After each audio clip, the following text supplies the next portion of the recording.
Hello, everyone, and welcome to English Pod. My name is Marco. My name is Catherine, and today we have an elementary level lesson in which we're going to talk about small talk. That's right. Today we're going to talk to an old friend, and so we're going to give you some of the words and phrases you need to talk about your past or talk about how you have been. So let's listen to today's dialogue, and we'll be back in a moment to discuss it.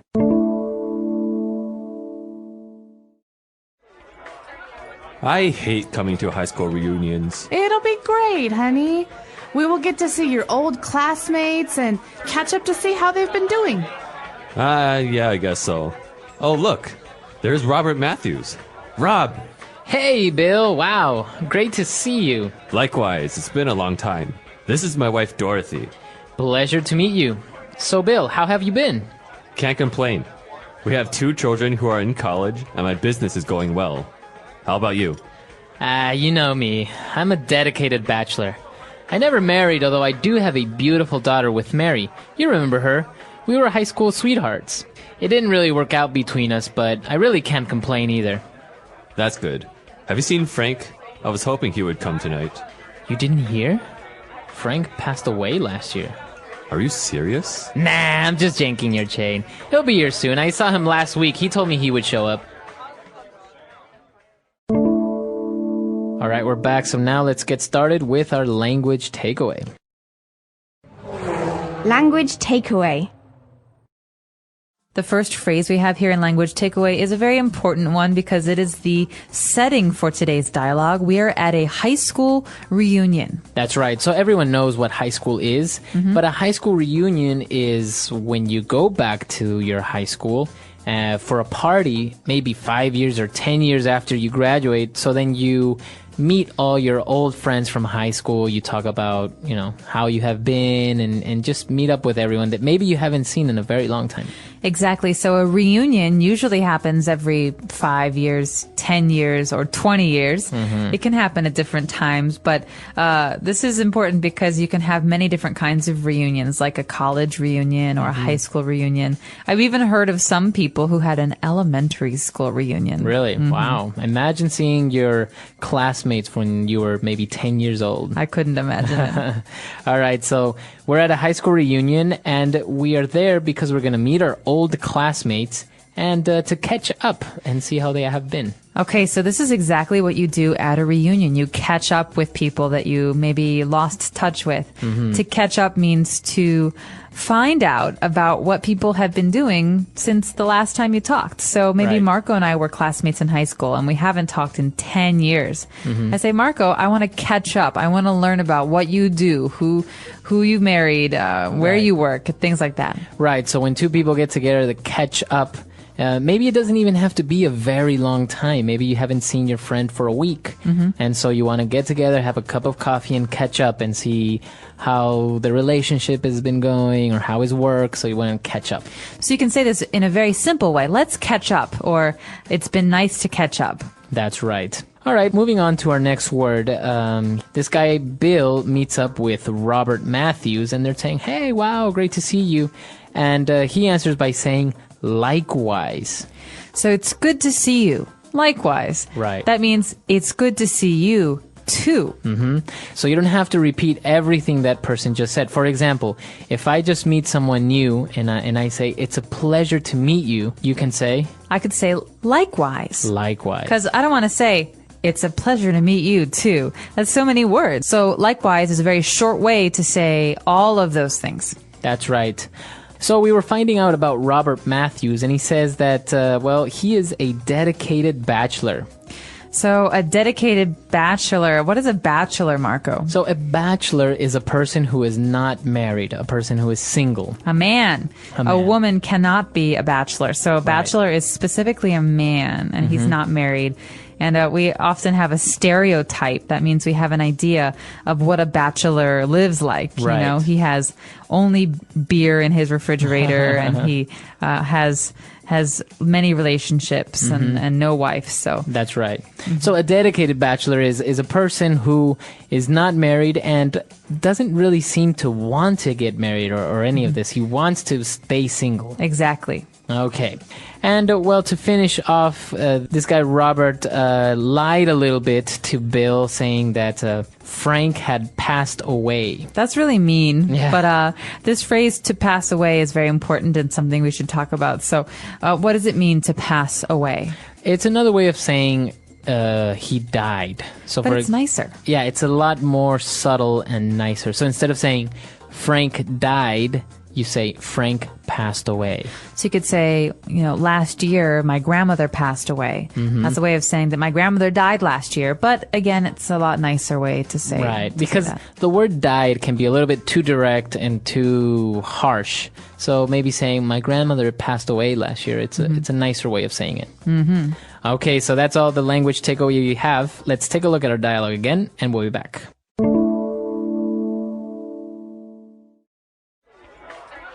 I hate coming to high school reunions. It'll be great, honey. We will get to see your old classmates and catch up to see how they've been doing. Yeah, I guess so. Oh, look. There's Robert Matthews. Rob! Hey, Bill. Wow. Great to see you. Likewise, it's been a long time. This is my wife, Dorothy. Pleasure to meet you. So, Bill, how have you been? Can't complain. We have 2 children who are in college, and my business is going well. How about you? You know me. I'm a dedicated bachelor. I never married, although I do have a beautiful daughter with Mary. You remember her. We were high school sweethearts. It didn't really work out between us, but I really can't complain either. That's good. Have you seen Frank? I was hoping he would come tonight. You didn't hear? Frank passed away last year. Are you serious? Nah, I'm just janking your chain. He'll be here soon. I saw him last week. He told me he would show up. All right, let's move on now to 4 key phrases on Fluency Builder. Fluency Builder. So the focus of today's Fluency Builder is small talk. These are phrases you can use when you're at a reunion or a dinner, especially with people you don't know very well. So let's jump in and look at this first phrase. Great to see you. That's right. So he says, hey, Bill, wow, great to see you. So this is a nice little opening phrase saying, wow, I'm really excited to see you. I'm really happy to see you. Exactly. It means I'm happy. Look at you. Great to see you. You say this at the beginning of a conversation. That's right. And actually, Bill responded by saying likewise. So we talked about this. He's saying, wow, great to see you too.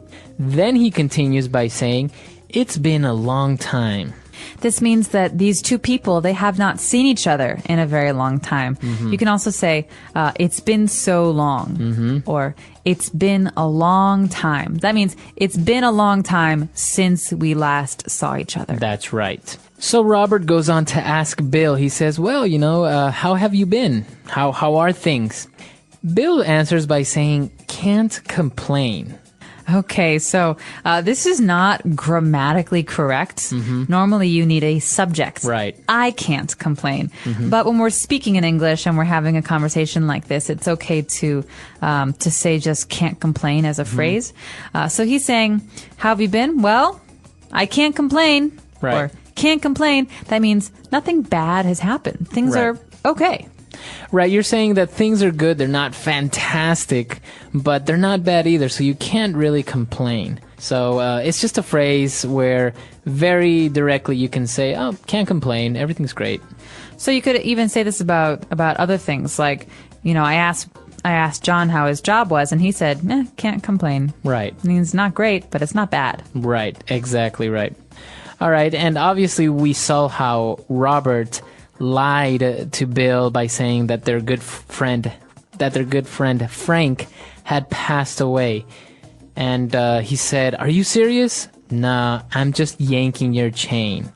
Okay, so this might sound very strange to a lot of you because a chain is something that doesn't really seem to fit in this conversation. Right. But yanking your chain, remember this as a phrase. It means I'm just joking. Right. I'm just not serious. Kidding. I'm lying to you, I guess, right? So, but how can you use this in another context? Okay, I could say, you know what, Marco, I have something I have to tell you. And I say, what? I'm leaving English Pod. I quit. Are you Sorry. serious? No, I'm just yanking your chain. Okay. Or, no, I'm just kidding. Right. So you're kind of teasing someone when you do this, right? Mm-hmm. I'm just yanking your chain. I'm just lying to you. I'm teasing you. I'm making you believe something that isn't true. Exactly. So this is something you can use after you tell someone that you were just joking. So, That's right. I'm just yanking your chain. I'm just joking with you. That's right. So don't try to translate it directly or literally because it's not going to make sense. So just remember this as a phrasal verb or a phrase in general. Exactly. All right, let's listen to our dialogue one last time and we'll be back to talk a little bit more.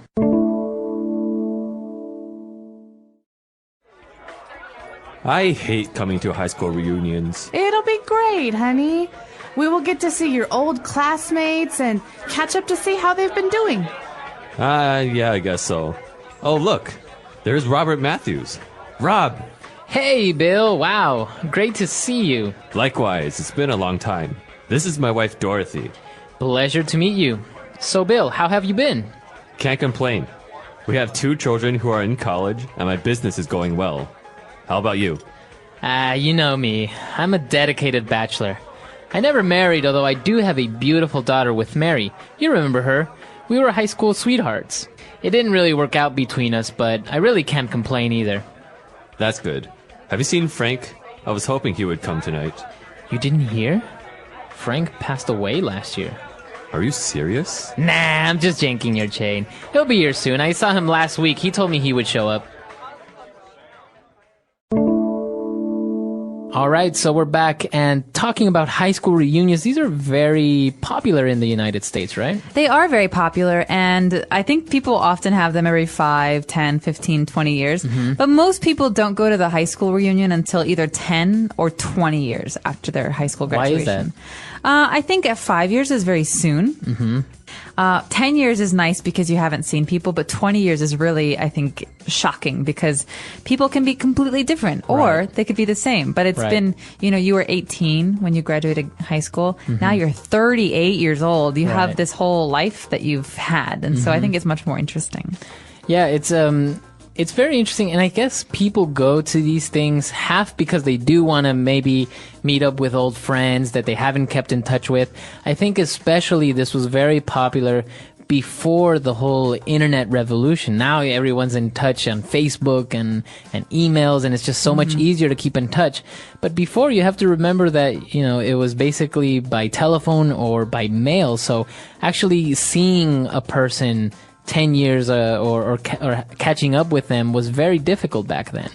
Yeah, we all see photos and videos now of our classmates, Right. and so it's not quite as surprising when we bump Yeah. into them later. But I think it is still interesting, though, because at least on my social networking websites, there are a lot of people that I don't have connections to.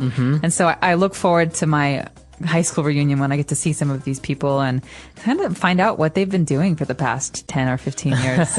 It's actually very interesting, I guess, when you see how your classmates have changed, how maybe the one that used to be the nerd or maybe not very attractive all of a sudden is really attractive and has like a supermodel as a wife, or how these things work out. Or the high school football captain is now kind of sad and, fat. Bald.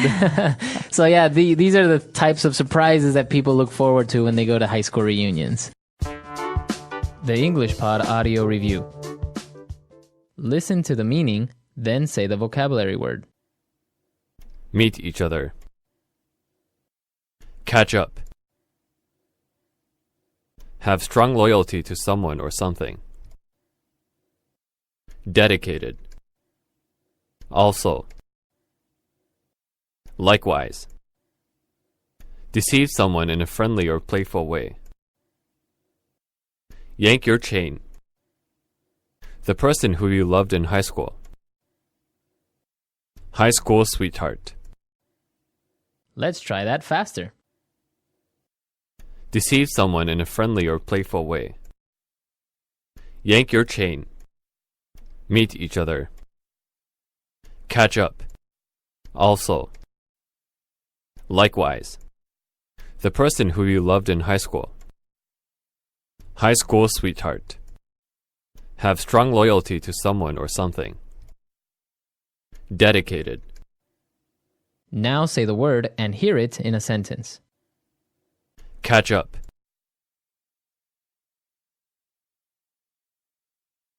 Lisa's back from Holland, and we are having lunch today to catch up. Catch up.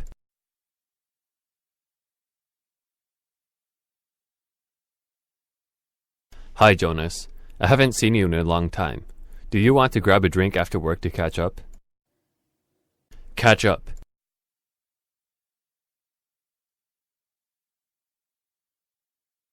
I haven't seen my college friends in a while, so the party will be a good time to catch up. Dedicated. He's a dedicated husband and father. He's a real family man. Dedicated. She's a dedicated researcher of marine biology. Dedicated.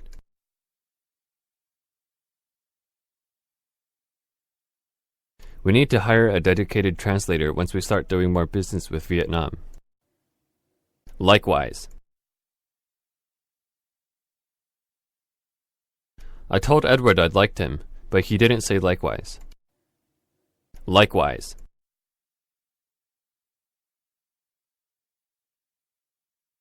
My parents want me to get a PhD, and likewise it's my dream to become a doctor. Likewise.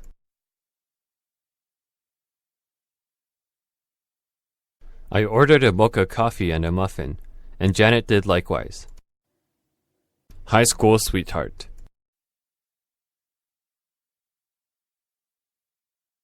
John married his high school sweetheart last year in a small wedding ceremony. High school sweetheart.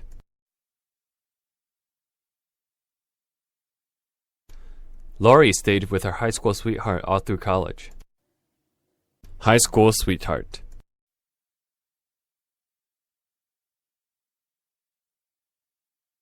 Robbie and Vanessa were high school sweethearts, but they've both moved on and started families now. Yank your chain.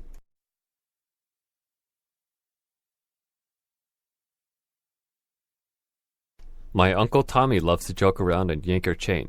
Just don't take anything he says too seriously. Yank your chain.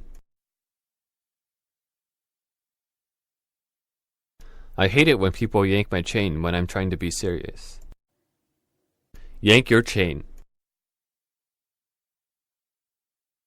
Chill out, I was just yanking your chain.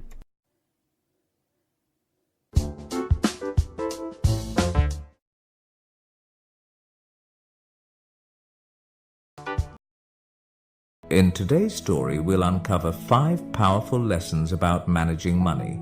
Lessons you might not learn in school but are crucial for achieving financial success.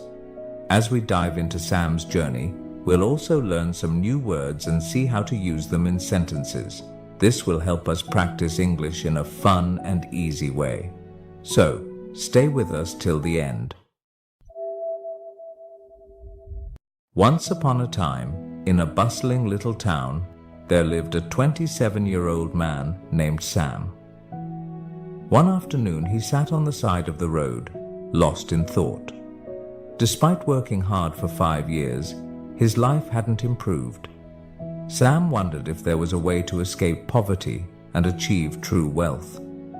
As he strolled by a grand mansion, something compelled him to step past the tall iron gate without permission.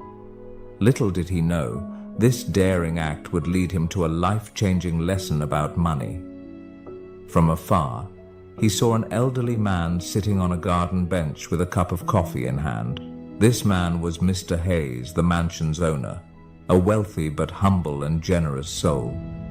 Sam approached him, politely apologizing. "I'm sorry for entering without permission, Mr. Hayes."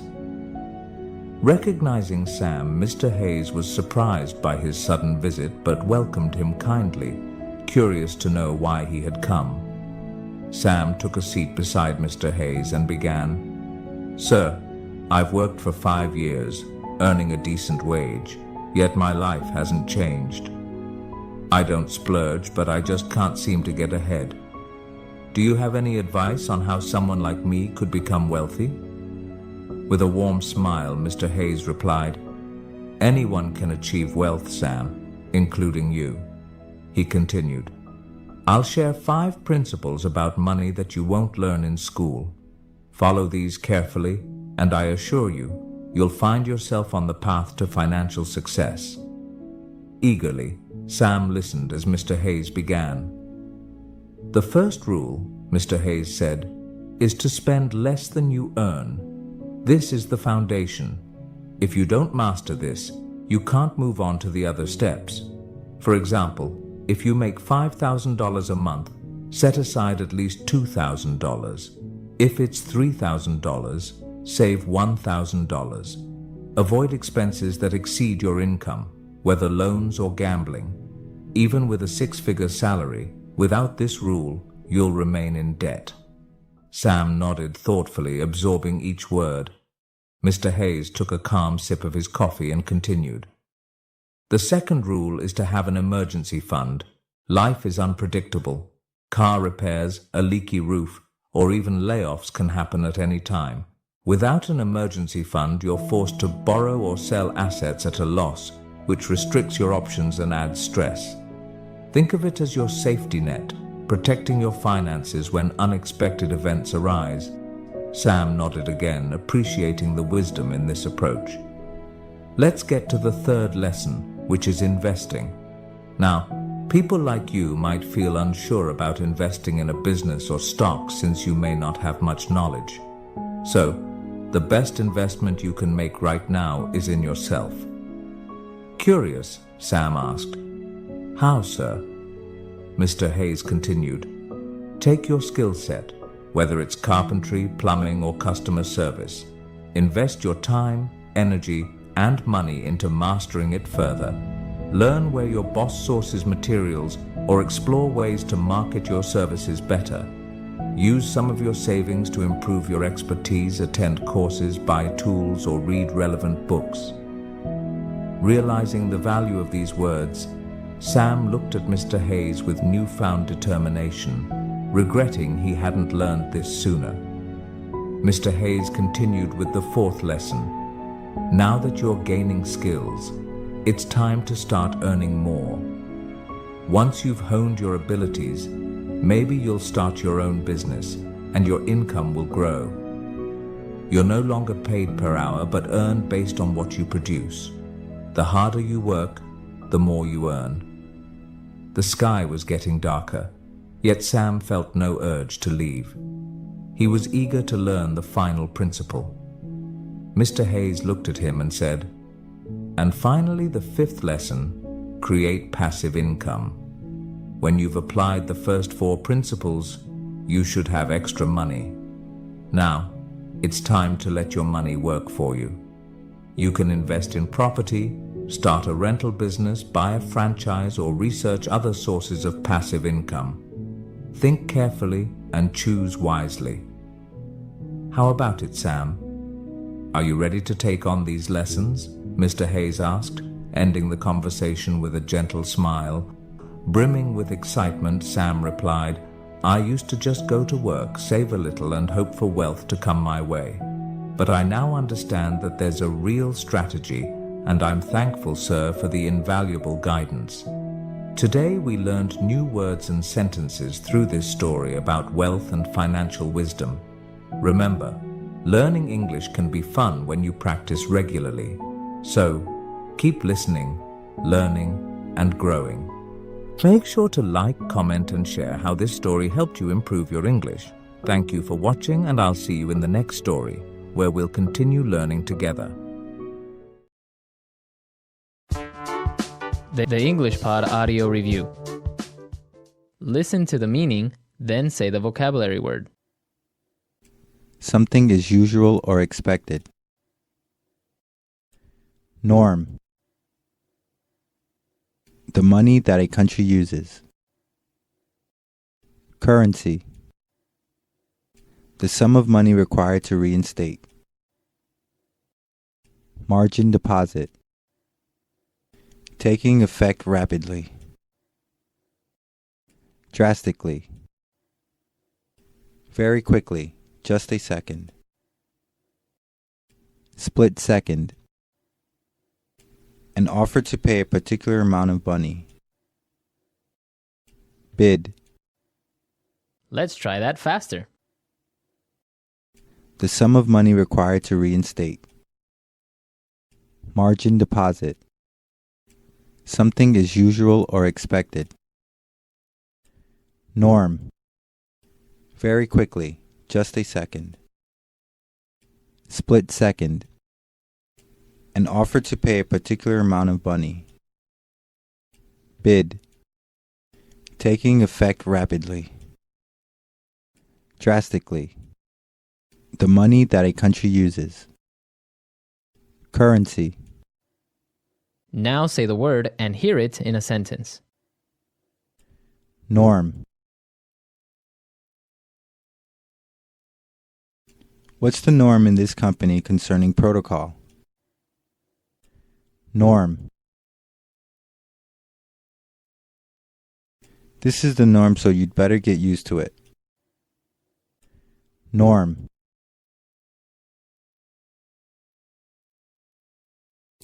Delivery, McDonald's, and street vendors are the norms around here. Currency.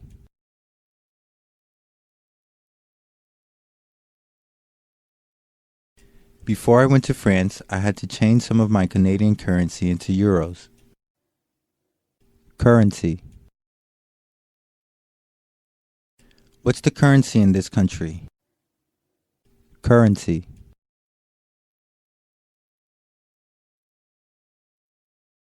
My country's currency is worth next to nothing in USD. Margin deposit.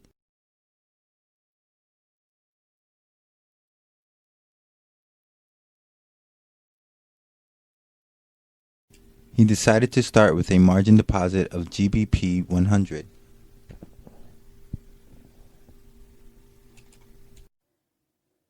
Margin deposit.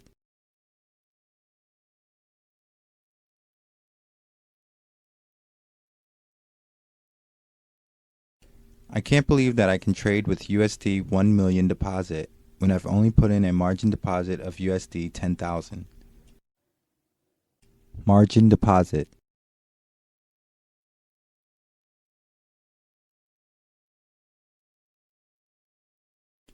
One has to be careful with trading using a margin deposit because the risk of losing more money than one has are high. Split second.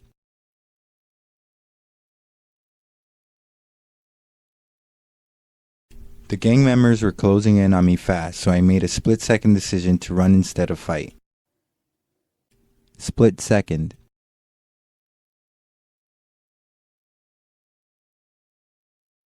My heart pounded as I made a split-second decision and took hold of her hand.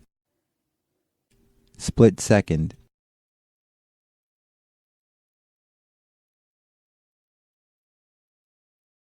My split-second decision to try a trick on my bicycle in order to impress my friends didn't end well.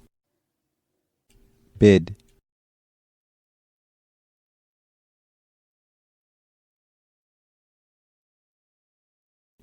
The current bid ask for EUR USD is 1.3998-79.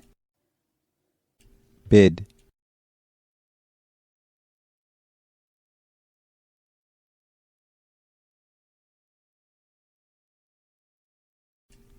I bought euros at an ask of $1.4235 and sold British pounds at a bid of $1.5001.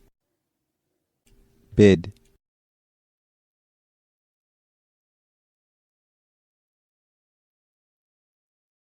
The bid for Japanese yen and the ask for Hong Kong dollars are really good right now if you trade in US currency.